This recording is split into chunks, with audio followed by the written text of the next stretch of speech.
Hello everyone, this is Mujtaba. Welcome to this episode of A Sip of Chemistry. I'm so excited to tell you that today I'm going to talk shortly to Dr. Hellmut Eckert, a professional in the field of NMR spectroscopy. So please stay tuned and watch this engaging interview with Dr. Hellmut Eckert.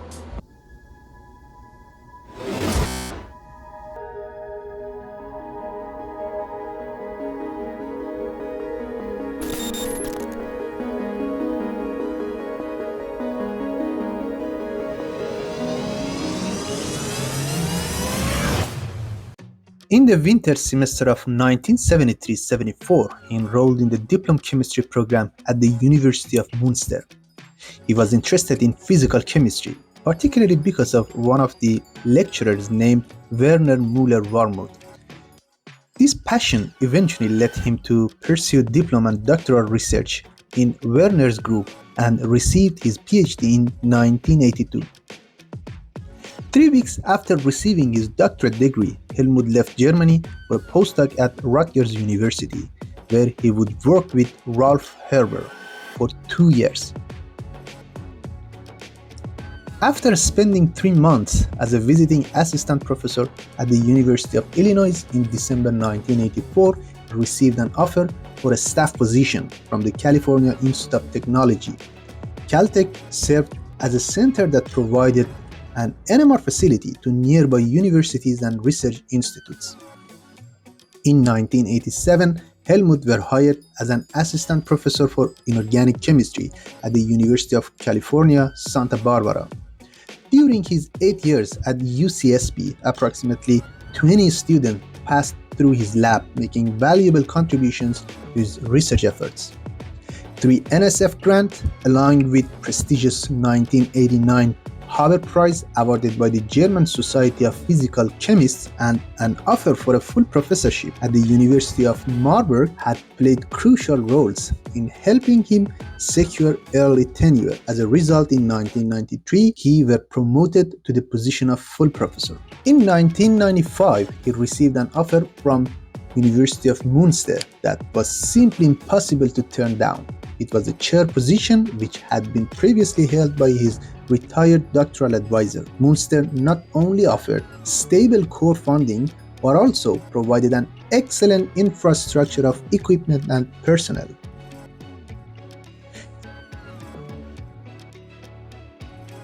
In 2011, he moved to Brazil. In São Carlos, his principal task was to cooperate to create a compelling proposal for a new center dedicated to glass and glass ceramics. Eventually, in July 2013, the Center of Research, Technology and Education on Vitreous Materials, CERTEV, was established.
So, great. Thank you so much, Professor. It's my honor to talk to you here in this NMR room, NMR lab, and have this conversation with you. Thank you so much for your time. Oh, it's a great pleasure for me. This does not occur all the time. And yeah, of course. Thank you. So, at the beginning, I have a question that might be interesting for you. Do you know yourself as a glass or NMR scientist? From my background, I'm really an NMR scientist. physical chemist interested in spectroscopy, and from the master's project onward I always did NMR with a brief excursion into a Morse power spectroscopy during the postdoc, and now I'm learning EPR here in São Carlos. So I'm considering myself an spectroscopist who is interested in materials. Okay, awesome. So materials, if there is just one, I would say, research interest you want to show, that's NMR spectroscopist. Well, and how you can apply it. The glasses are fascinating subject. Yeah. Already starting with PhD, I've studied glasses. I've been coming back to a couple of glasses, but we also did a lot of NMR work on other systems. So awesome, great. So yeah, please tell us about your academic history and where did you get your PhD and what was your research interest at the time? Yeah. And, did my PhD at the University of Münster in Germany, and my advisor at the time suggested a project which I felt was not feasible with the equipment that was available there. Yeah. So I picked my own project, and it was the NMR characterization of chalcogenide glasses. But we had very modest equipment in the laboratory, and so the topic I picked was to something that we could do with what was around. Yeah. At the time, the NMR equipment had a maximum proton frequency of 16 megahertz. Yeah, There was a wide line spectrometer still operating in the continuous wave mode. Yeah, totally. So I did this to study nuclei with high natural abundance such as thallium and boron and phosphorus. Right? Yeah. And so I started, graduated in 1982 with a PhD from Münster. Then I went for a postdoc in the United States doing Morse power spectroscopy on inorganic intercalation compounds, so very different from the glasses. Yeah. And then I had a brief visiting fellowship in Chicago where I did liquid NMR on biosystems, and then got a wonderful opportunity to work as a postdoc at the California Institute of Technology, where we actually for the first time had available really state-of-the-art equipment at the place like Caltech. And we developed proton NMR in solids. That was one of the subjects. Also I did some interesting project on sulfur-33 NMR, which is a very challenging nucleus. Even nowadays with these equipments, I think it's a challenging. Yeah, it remains challenging indeed, yes. And I always look at what's new on sulfur NMR. And then I got a professorship in Santa Barbara at the University of California. And I returned basically to the subject of my PhD thesis where we had inadequate equipment, and now went back to the chalcogenide glasses and did it with state-of-the-art with modern equipment in Santa Barbara. Yeah. And after 8 years, I got an offer to move to the University of Münster to replace the professorship of my PhD advisor. Okay. That was a great honor, of course, and there was no way to refuse this. So I moved on to Münster, and everything doubled: the number of students, the equipment, the money available. So it was great. It was a great time, and I stayed in Münster for 16 years. And then I got the opportunity to move here to Ifiski in 2011. I moved here.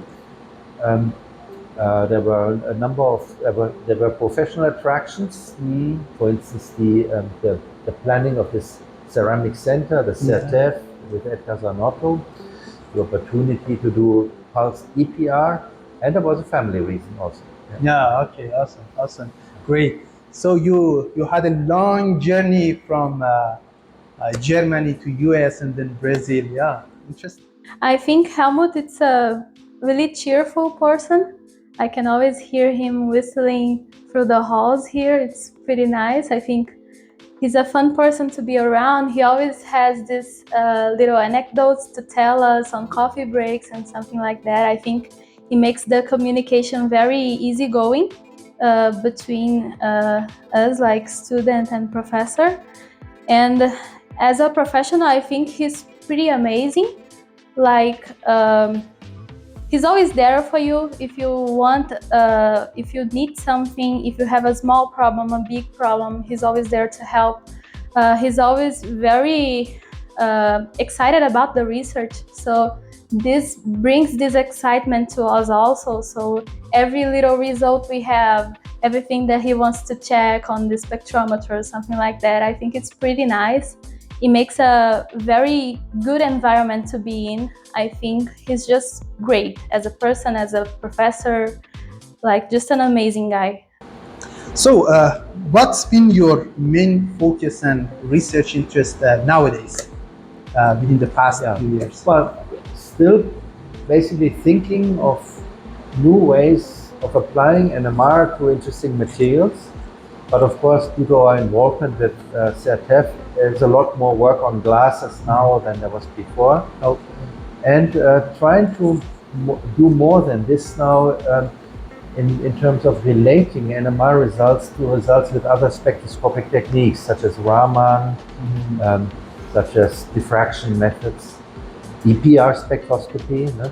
So you want to see if the results are in agreement, or you see something that cannot be done with NMR, then you want to do with Raman. So just these characterization techniques, are they complementary or? Exactly. It's like that. No, the NMR never tells the whole story. It's a very important technique, but if you want to know about the subject, which has been shifting our focus a little bit away from how can we apply NMR to actually understand the subject of glass, then we need other techniques and then integrate all the results that we get into one consistent picture. And what's really lately been particularly important and interesting is the increasing use of computational techniques to understand our results, our spectra, our outputs. Awesome, great. That's exactly the question I wanted to ask. NMR is a powerful technique to look at different systems, especially glasses. So what's the strength of this technique? This is an excellent question. And I think there's a number of things. It's element selective. That is, you can, for each element individually, get the information separately. When you have very complicated materials with lots of ingredients, that's very important. And it's inherently quantitative, and that makes it superior to all other techniques I know of, to actually you get two signals with the same intensity. It means there are two species there with equal concentration when you do the experiment right. You have to do it right. And so these are the strengths. But maybe the most important strength is the so-called interaction selectivity. So you cannot just do one experiment and you keep repeating, but there's actually a toolbox of about 50 different experiments. Each one gives you a certain aspect, a certain way of assigning it. And this toolbox is expanding with time. So NMR is never finished. It's a technique in active development. And lately, of course, it's been the polarization transfer experiments, which come at a price, though. It's no longer quantitative. Then you have to really be a lot more work to do it right, to get from such experiments the quantitative information that you normally, ideally would like to have. Yeah, when I think about Hellmut, one thing that comes to mind is certainly the energy he has. That's really one thing. He basically gets excited a lot, and that's something that makes oneself very enthusiastic. So if at the end of the day you just get out of the lab and you go upstairs and you got some interesting results you want to talk about, you tell him, and suddenly you find yourself in a 2-hour-long discussion about what it could mean. This is also something that I really enjoyed in my time working with him. But there should be some limitations. What are the limitations for this technique? Sure, there are limitations. Like with cerium, you can never do NMR. cerium is the only element that doesn't have an NMR isotope. Okay. Yeah? So, but of the cerium is good for EPR. So you have this complementary. EPR is a very, a very brother-like technique to NMR. No? Limitations are nuclei with large quadrupole moment, but even there in the field right now the limits are being pushed with wideband excitation techniques. In fact, our plan is to go back to the nuclei with a large quadrupole moment, which people now that have completely fallen by the wayside, by doing a related technique that has fallen a little bit out of fashion. This is nuclear quadrupole resonance. To actually measure the energy levels of the nuclei in the electric field gradients that are produced by the environments. It's also quantization, and in glasses it's important because the quadrupole signal does not have anisotropy. Yeah. So when you get a broad line, it's because of the distribution of field gradients. So that's something we like to learn more about. Okay. So this another limitation are paramagnetics.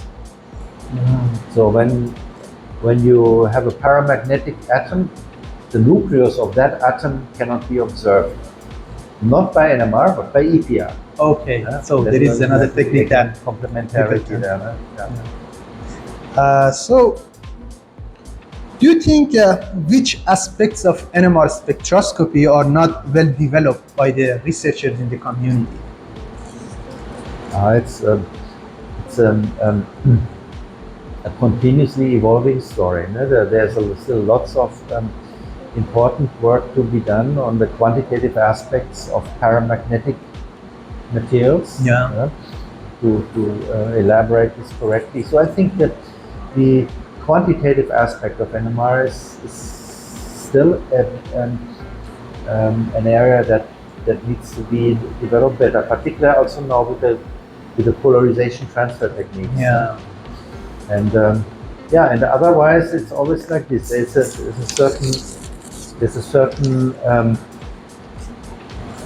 an uncertainty principle. The product of the complexity of the NMR experiment and the simplicity of the system to be studied is constant. So you can do very advanced experiments on very simple compounds like sodium chloride, sodium nitrate, adamantane. But your materials, when they're very complex, it's very difficult to understand, to do complex experiments on complex materials. So this is the limit one needs to push to get beyond this uncertainty principle. Interesting. That's interesting. Li6PS5X, a class of crystalline lithium-rich solid with an unusually high lithium mobility. It's the title of one of your publications that actually gets the highest citation based on the Google Scholars record, more than 700 times. So please tell us about this work and what is unique in this work. Well, we did NMR to provide a relatively basic structural characterization of these. Indeed, a very exciting new material because of its high ionic conductivity and a good candidate for inclusion in high energy materials like batteries. So applications of that are actively being pursued. But the materials were developed by collaborators. We are responsible for the NMR part, and our NMR contribution was relatively straightforward, characterizing the structure with magic angle spinning NMR, and characterizing the dynamics by using temperature-dependent lithium NMR. So I'm happy that this paper is so cited so much, but there are many more other papers I feel more. But we had a follow-up which was much more focused on NMR, which I like very much. It was published in 2010 on the same system. In which we did a lot more analysis and about substitution effects in modified materials. That is also well cited now, but it actually took about for a good 5-6 years it wasn't cited at all, and then finally people are starting to cite this one as well. Yeah, great. So, throughout your career, is there any questions that you have not found a proper answer for so far? Well, let me answer this with a quotation from a famous German coach. Yeah. The German quotation is "Nach dem Spiel ist vor dem Spiel." So what does Before it mean? after the game is before the game. So after the game is before the game. The research is never finished. You solve a certain question, and then in the solution, 3 to 10 new questions arise. Yeah. So you keep going, you keep chasing this, and you may be able to solve some of them, but never all of them. And this is a continuing process of searching for answers. If your funding allows you to continue, because you need money for and if for some reason your funding is not continued on this area, you need to pick something else, then you leave unfinished work.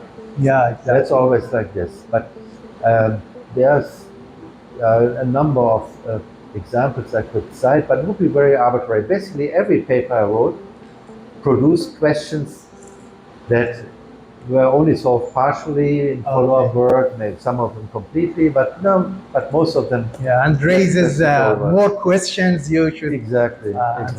Okay, yeah. There's of course Hellmut's work on the reader pulse sequence. He didn't invent it, of course. That was Terry Gallion in the 90s. But what Hellmut and his group did with the method, how they made it ready for the structural characterization of glasses.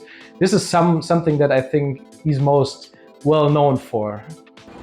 So occasionally I hear that researchers outside the NMR community, they believe that NMR is saturated. There is no room for development, but already you answered. This is nonsense. Yeah, NMR is the most active spectroscopic method under development, aside from some ORCID areas in diffraction, where there always also development, but NMR is unparalleled. So I cannot believe. Totally disagree. Yeah. And if so, the magic in spinning, of course, is a very standard technique. We use it a lot, but still, then the questions then arise.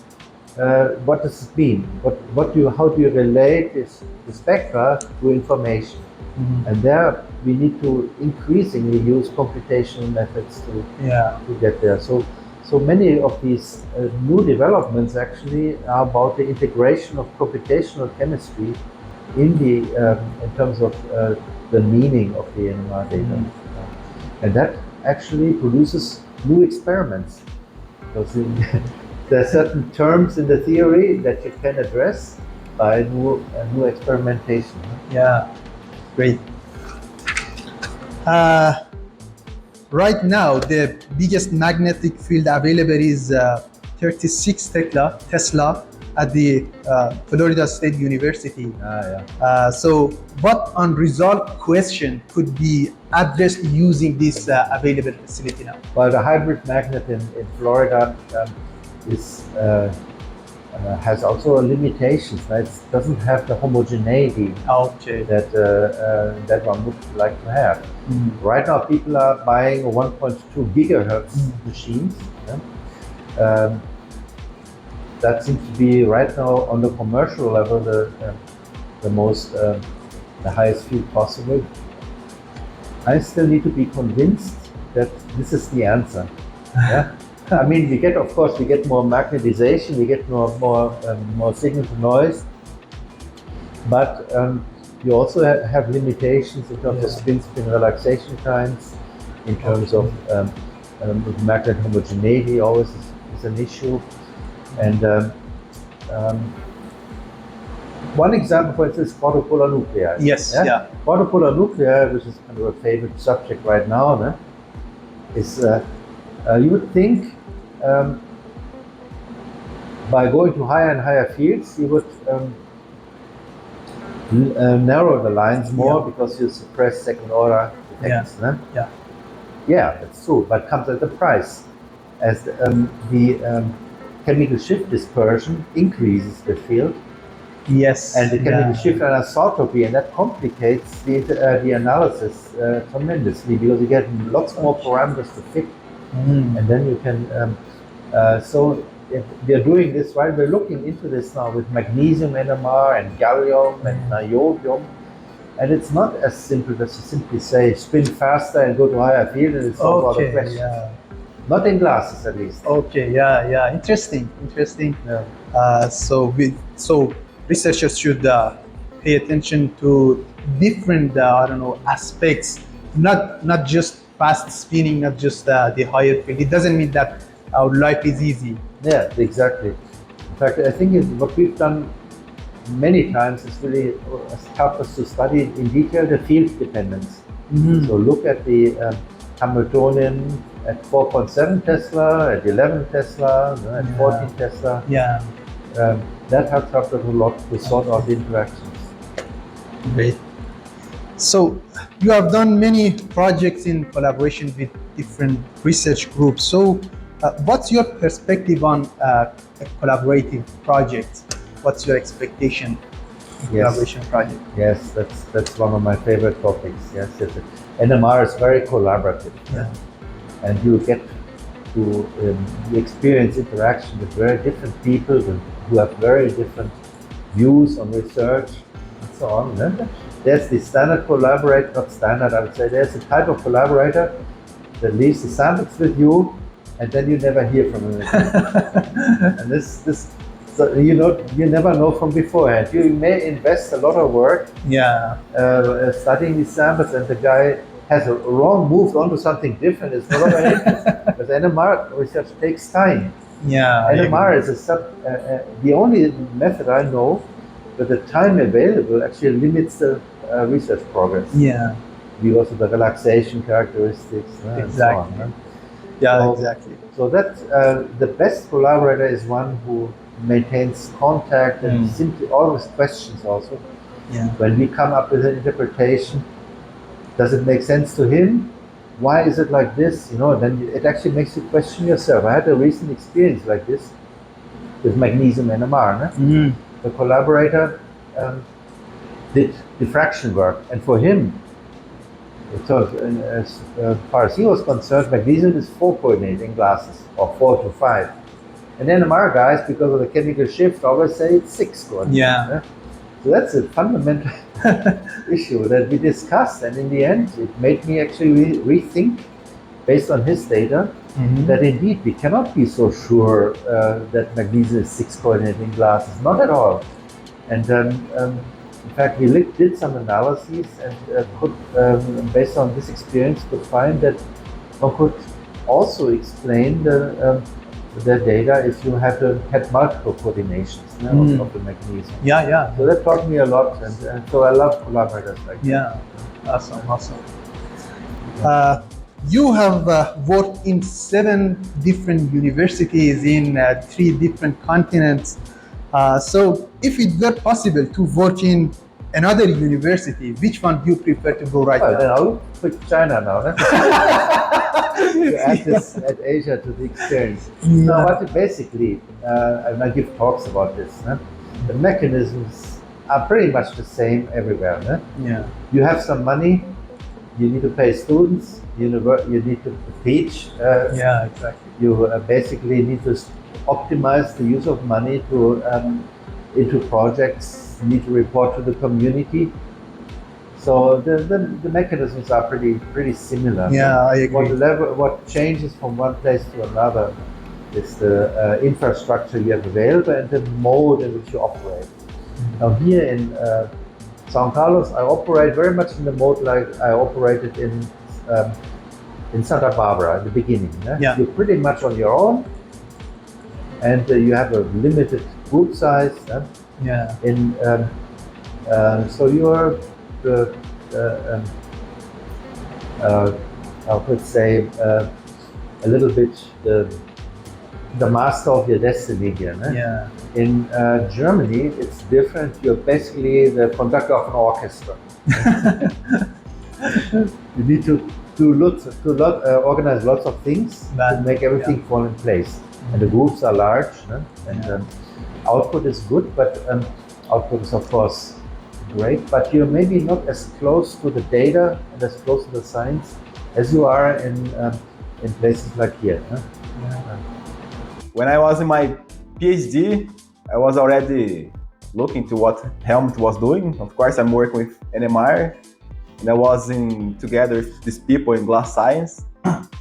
So my idea was to move to Germany and make a postdoc with Hellmut. In that time, he was a professor in Germany.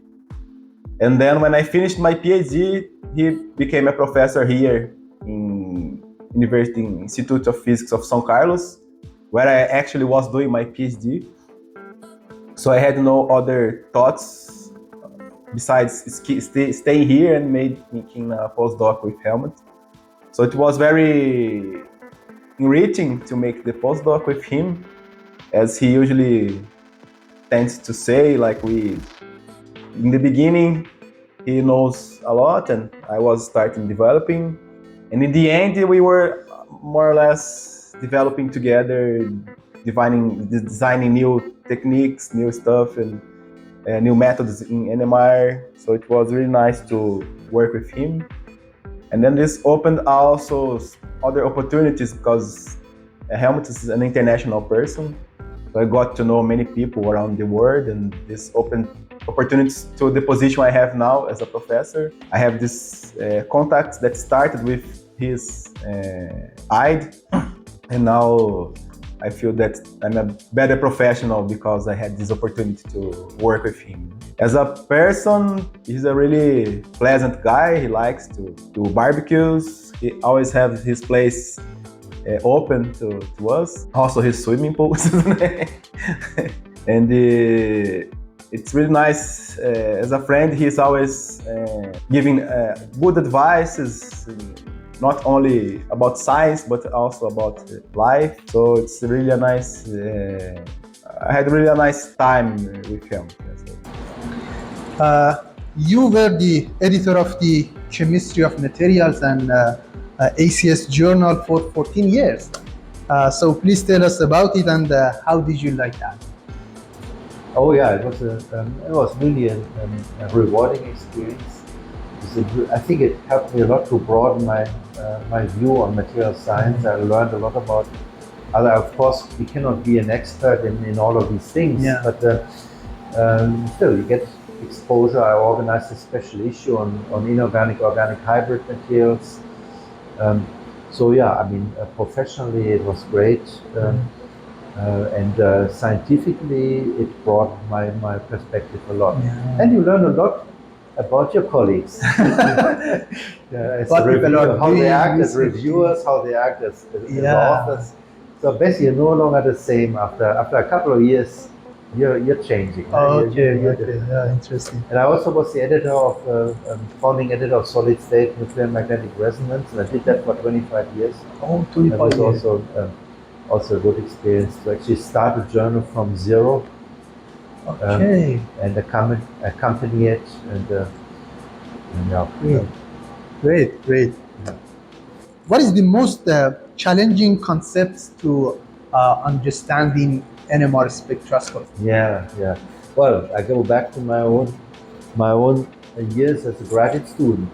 I was a chemist. I'm a chemist. I was trained as a chemist, and basically at the time there were three challenges I had to master. We didn't really have a very good quantum mechanics background, so all the theory and the mathematics had to be learned. We didn't have really much of exposure to physics and electromagnetism, so we had to learn about the circuits and the electronics and everything. And finally, we had to learn programming in Fortran. Yeah. So it's also something you don't learn while you're studying chemistry. So it was these three areas in informatics, in electronics, and in theory, in quantum mechanics, that we had to learn. So it was a continuous learning process. I felt inadequate most of the time at the beginning, and it's still, there's still so much more to learn. It's a lifelong learning. Yeah, I agree. Yeah, NMR is a complex, I would say it's a complex course, or complex actually topic to learn. Yeah, you should know about all these things that you mentioned to very well digest and understand the NMR and then can interpret the data you observe. Things have been changing. Things have gotten easier, and of course nowadays, because we don't have to write our own programs anymore. There's so many softwares that you can use now, no? And we don't really have to learn about digital electronics because the manufacturers have they do it. They have the expertise. So it's difficult to keep up with what is done by the professionals in the area. But that was different when I was a PhD student. We had to do everything ourselves. Build probes. Yeah, exactly. Write our code. To make a simple plot, I had to write a program. Fourier transformation. You know how it went? We had to. Our spectrometers didn't have a digital output. So it was plotted on strip chart recorder. Then we had to digitize with a pen. Every time I put down the pen, it printed a card, a punch card. So we made a collection of typically 100 punch cards to digitize the spectrum. And this had to go to the computational center. And there the program was stored. And then it basically had to be Fourier transformed. So then you Fourier transform and it's out of phase. So you have to do it again until you have a spectrum that is in phase. Things like this. I know Professor Eckert now from more than 10 years. We started collaborating, most also because of CERTEV. And what impressed me always since the first time is that he is a very well-known researcher. So I knew this. I was aware that he was a top researcher in his field. And even with that, he always listened to me. So I had some comments, some small comments in our article, in our collaboration, and he always was very attentive. So he listened to me and he replied very gently. He was always a gentleman. For me, it's a strong characteristic of Professor Hellmut, and so he gave me attention to my work in ionic conductivity, and that's why I was really thankful because of this. And beside of this, it always noteworthy to say that he came from Germany and he built here a very nice lab and complete lab about NMR. So it's like he started again here. And this is very, very nice. What's the most exciting part of your job as a university professor? By far the most exciting part of my job is to accompany and foster the development of young scientists. And that starts with scientific initiation in the beginning to PhD students, and then later on when they're junior faculty to give them advice, to help them, to mentor them, because there's lots of advice one can give as a senior professor on what is practical, what is acceptable, what you should not accept, so I love to pass on it. It's a great reward to see when they actually are becoming successful. So I have about 20 ex-students and ex-postdocs in academics all over the world, and I keep in touch with most of them. It's great to see how they develop. That is the most rewarding part. Great. So it's also a way of teaching. Of course, teaching classes is always a challenge to find the best concepts. Right now I'm teaching a course for the first time, and I know I can improve a lot. So the subjects I teach is quantum mechanics, spectroscopy, but now I'm teaching a course in solid-state physics, and first time, and it's a complex course, and it's a challenge, and I hope to teach it again to do a better job. Great.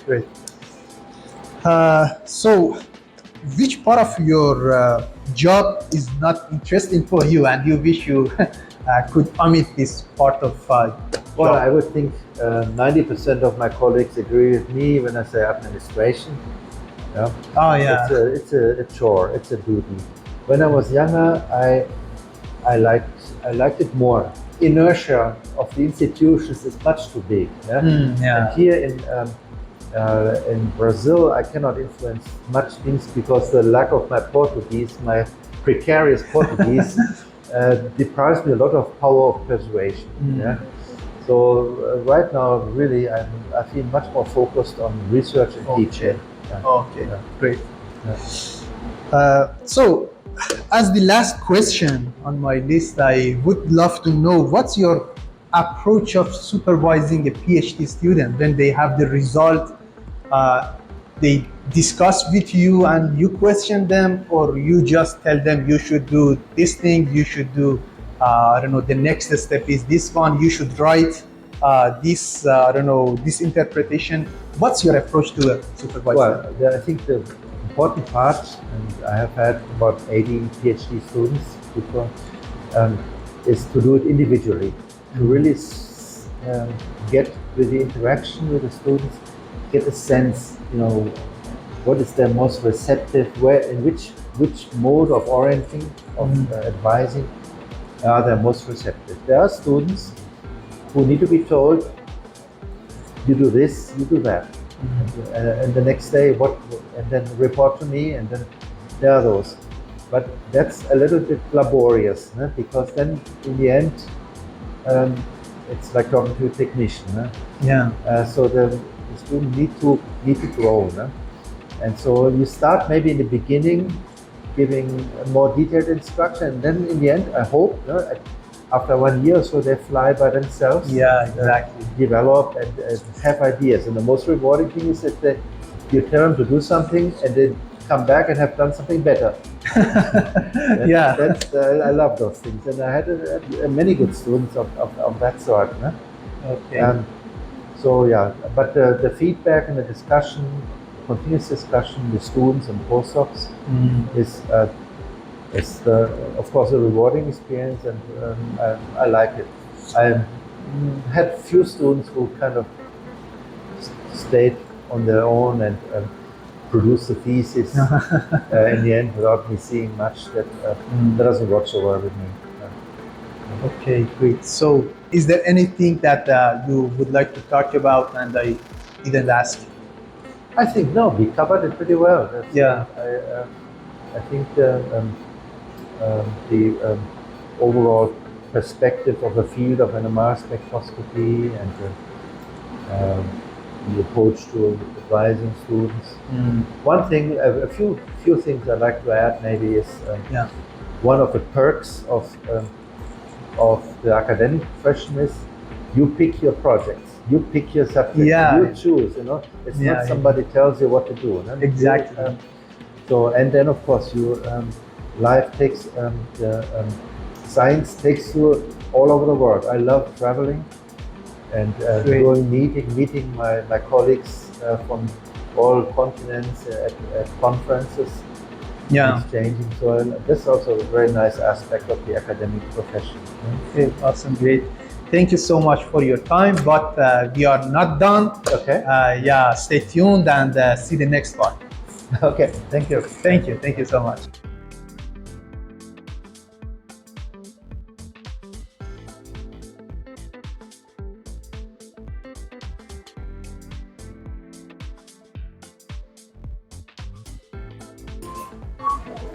So this is curau, but it's made from corn. It's a sweet corn dish, and it's really delicious. It's made all year from fresh corn, and every time it's the first thing I pick up at the shopping is a dish of curau. Okay. That contain creme de leche. This is milk. This is sweet milk cream. Condensed, and becomes a paste, and then they make chocolate from this. Creme de leche is also a very Brazilian product. The thing is the suco de açaí, açaí juice. It's not cheap, as you can see here. but it comes from a fruit from the Amazon. And it's really delicious. There are many places that actually make frozen acai in the streets. You can see little shops where you can go and buy this.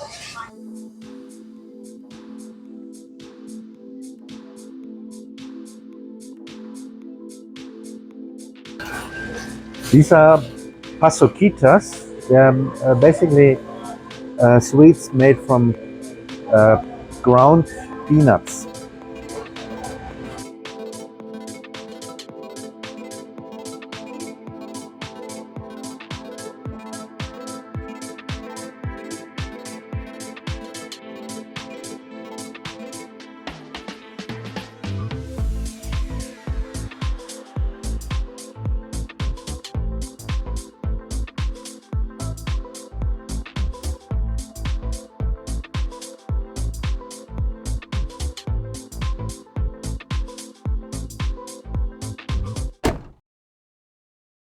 Again, thank you so much, Professor, for hosting me at your home. You have a nice, beautiful house here.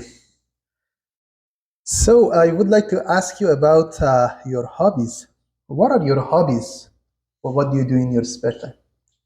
Oh, well, I love music, but I don't play. And this is one of the big regrets I have. And I did not stay when I was a child with my piano lessons.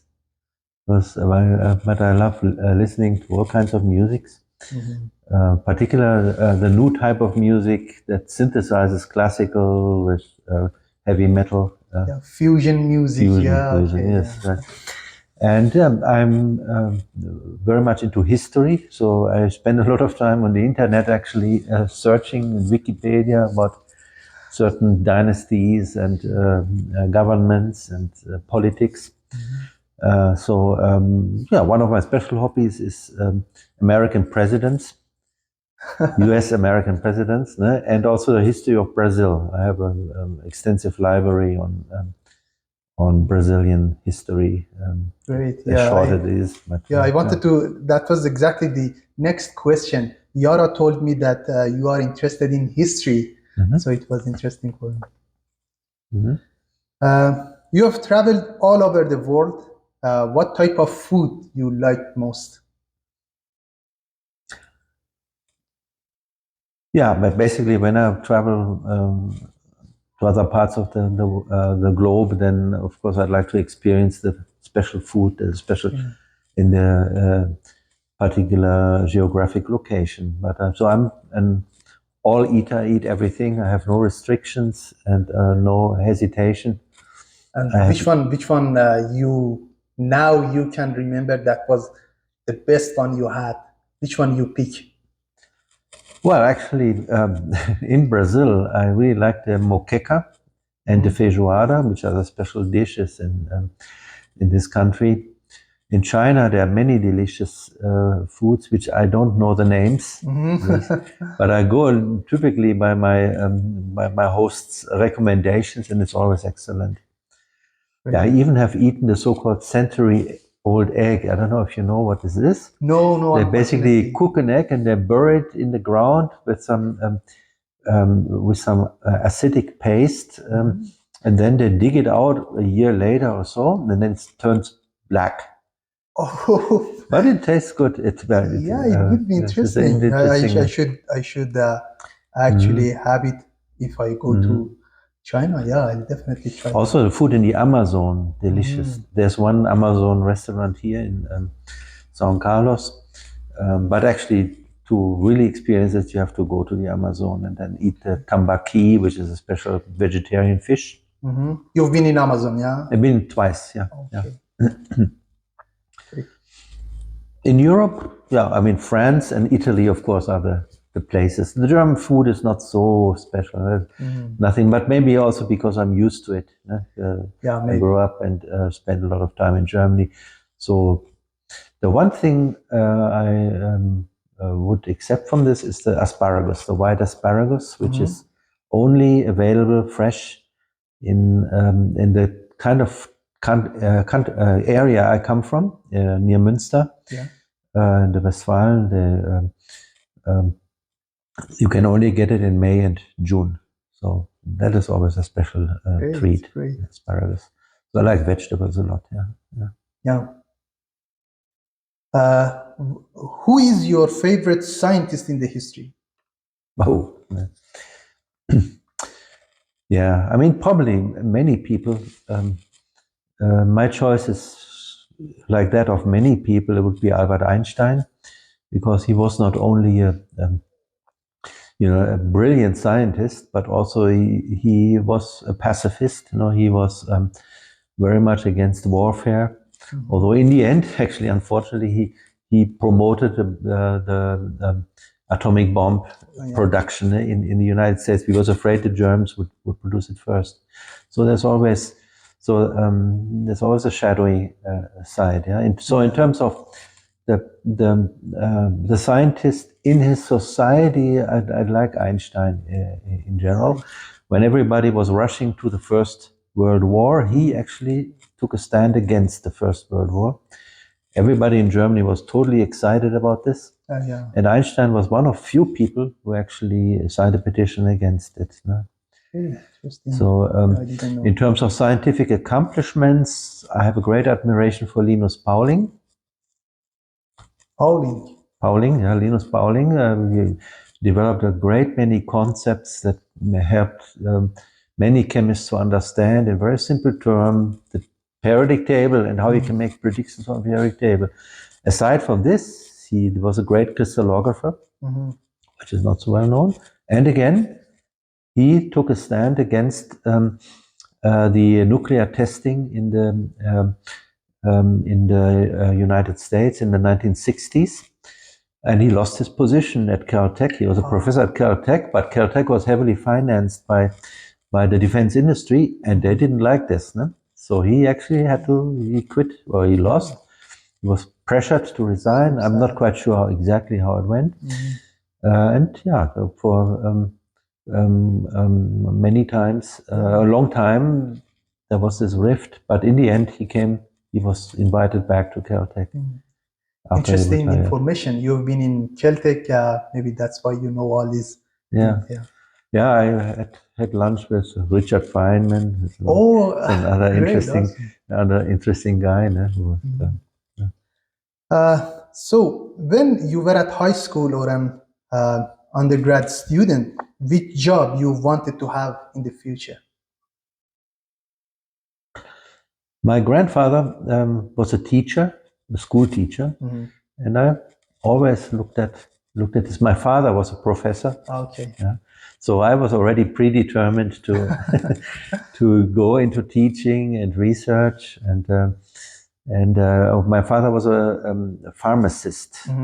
But I liked the more the fundamentals, more with the chemistry, not so much the application, but the fundamentals. So I went into chemistry, and now I'm in physics here because my research is more in Brazil, more in the physics department. In your place, it's chemistry. Yeah, right? it's chemistry. Scott is a chemist. No?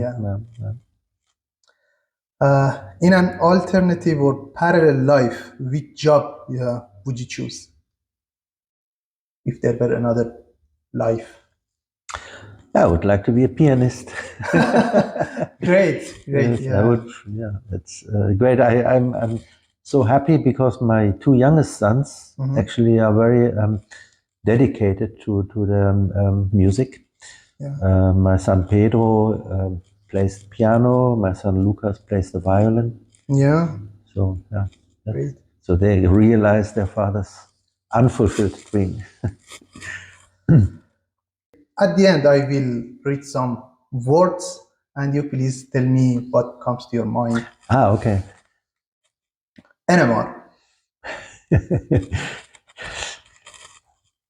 NMR stood once for no more research, and it's nothing can be as wrong as this one. Life. Change, transition. Life is a journey. Nothing ever stays the same. You always reinvent yourself. You have to adapt to new circumstances. Life is a process, not a state of matter. Exactly. Yeah. Exactly. Such a great definition. regret? Yeah, my regret was to not have been more applied to musical instrument, playing musical instruments myself. That I wasted too much time to. I'm not wasting more, but I'm. Yeah, at the time I was more interested in playing soccer. So I abandoned my music lessons to join a soccer club and played soccer. Okay, great. Yeah. Oh yeah, it was also an experience. Yeah. And as the last question, if there were a time travel machine, you would like to go 100 years later or ago? Do I have to stay there, or do I? What do you prefer? You would like to stay? If I wanted to go to the future, I would insist to come back, because I don't see that it can be much better. We'll have big problems, societal problems, global problems ahead of us.